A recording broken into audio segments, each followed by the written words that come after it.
Good evening, everyone. Hope everyone's doing well out there. It's Saturday evening, and you know what? Florida needs to chill. It's 90 degrees, 6:30 in the evening. 90 degrees. It's still so hot, it's ridiculous.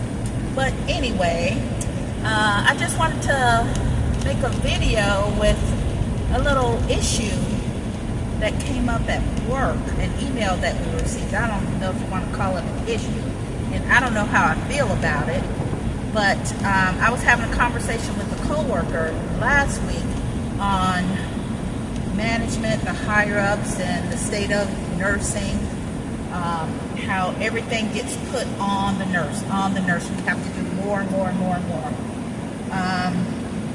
For example, not long ago, we were told that we won't have transporters. I work in a med-surg / observation / telemetry floor. Our turnover is very high. I mean, I can start off with 5 patients and either discharge or transfer them all off and end up with 3 new patients by the end of the day. So, not long ago, they told us that we won't have transporters to help us transfer patients, to other units. If someone needs to be inpatient or on another floor, we have to do that ourselves. And if you're busy, and if you have to take the patient into bed, that takes a lot of time, a lot of effort, but it is what it is. What else can we do? We dealt with it, and that's the problem we deal with a lot, and we don't push back. I know everybody has choices, either work and work with the system or quit. Unless you have a backup, you pretty much keep your job. But anyway, so we got an email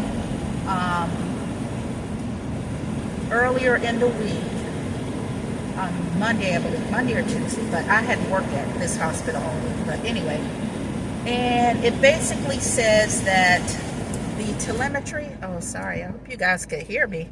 I had my AC on high, but the telemetry room, the monitor room, is severely short-staffed for the next schedule, which starts mid-October to mid-November. And they are expecting the nurses to fill their needs in the monitor room. I post this situation on one of the Facebook groups that I'm in, and few of the nurses said, yeah, they've had to float to the monitor room. It's not unusual. In all my years, I've never experienced that. But anyway, here's the thing. They want us to, first of all, just sign up to work extra shift to do it. Number 2, they said, well, if they don't get enough volunteers, then it's just going to be written into the schedule that you float to the monitor room. Apparently, every day of the next schedule, they are short-staffed except for one day. So we will have to float. And if we don't volunteer, we'll be made to go. And it just brought me back to my initial thought and my initial discussion with my coworkers is like, where does it end? Like, so now we have to make up for other departments and fill in for them. This is not a new policy, but I guess blood sugars hadn't been taken on time or whatever. So there's I don't know if you want to call it a mandate, but they're getting on us about sugars being taken on time and insulin and this and that. But if patients don't receive their meal in a timely fashion, then, it kind of messes up your whole flow. I'm going into work now. There's been plenty of times. It'll be 7 o'clock, and I'm sure most hospitals, you do your dinner sugars around 5:30 or so, because dinner comes, 5:30, 6 o'clock, something like that. But I'm going to go in now and probably, I'm on a bumpy brick road, y'all. A lot of the patients will not even have had their dinner delivered at 7 o'clock. And so if the tech has already taken their sugar around 5:30 or 6 o'clock, it'll have to be taken again.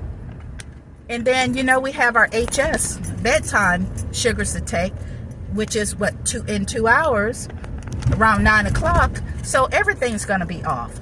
But it's because they have no one in the kitchen. Well, I shouldn't say no one.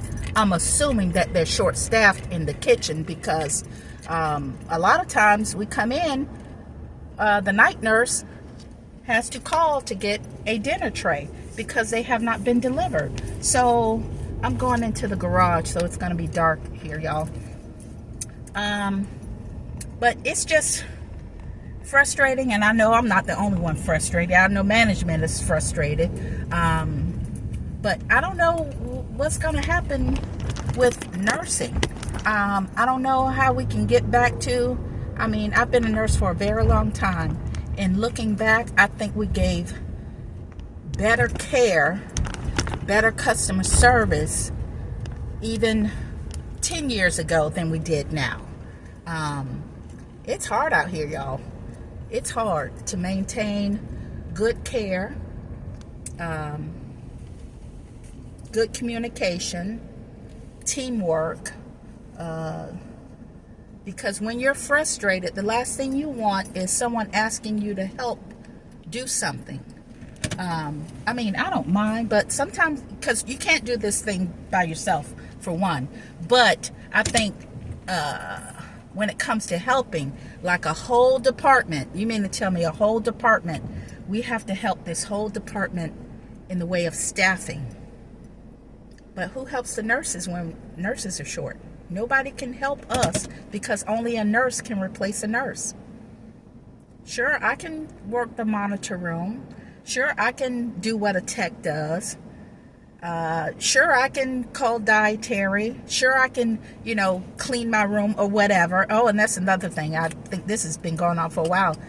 You know, housekeeping, they don't strip the beds when patients are gone. The nurses and the techs, we have to do that. So, my thought is nurses are irreplaceable. I don't care about AI. I don't care about whatever kind of degree anyone has. I don't think anyone or anything or any type of technology can replace what a nurse does. Let me know if you guys agree, disagree, or if you have any thoughts on this floating to the monitor room. And here's another thought, and then I gotta get out and clock in. I thought to myself, well, Valerie, you know, you're here, you can work the monitor room, and would it be such a bad thing? Would it be such a bad thing? Because they would definitely have to pay me what I get paid hourly now to sit in a monitor room. Would it be such a bad thing? Because y'all know I got this plantar fasciitis. My feet are hurting me now. So maybe it would be a good thing to occasionally work in the monitor room. But I work the night shift. 12 hours watching a monitor, I'm not sure if that's doable for me. We'll see. So we have a staffing meeting on Monday. So I'm sure our manager will elaborate on what the expectations are and what will happen if there's any pushback. So anyway, I'll keep you guys updated. I hope you guys have a great Saturday evening. Hopefully somebody's out there having fun at a concert, having drinks, dancing, having a good time. I'm going to be in here taking care of somebody's mama or daddy. So anyway, have a good evening, y'all. I'll see y'all in the next video. Peace.